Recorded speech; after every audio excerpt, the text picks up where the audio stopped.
I really genuinely feel we all need to create, regardless of where we are in our lives.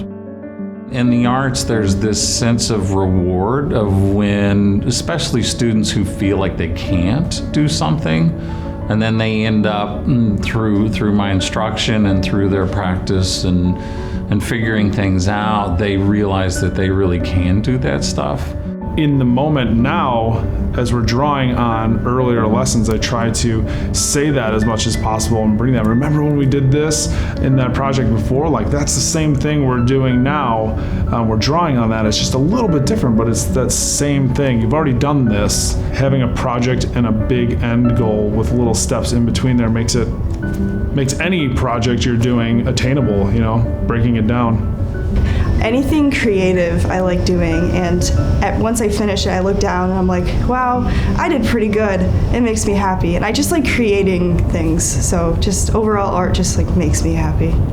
It's taught me to be more open to criticism and critiques, and to collaborate with other people with like the intent of like us bettering each other, like in AP art, like the critiques and just like seeing how other people think and like express themselves is very educational. I think that art class will help me appreciate the way art is made. Without really knowing anything about art, you'll just like glance at something and be like, oh, that's cool. But like after taking like an art class, you realize the amount of work and dedication that is really put into something and the feelings that the artist has to put in as well.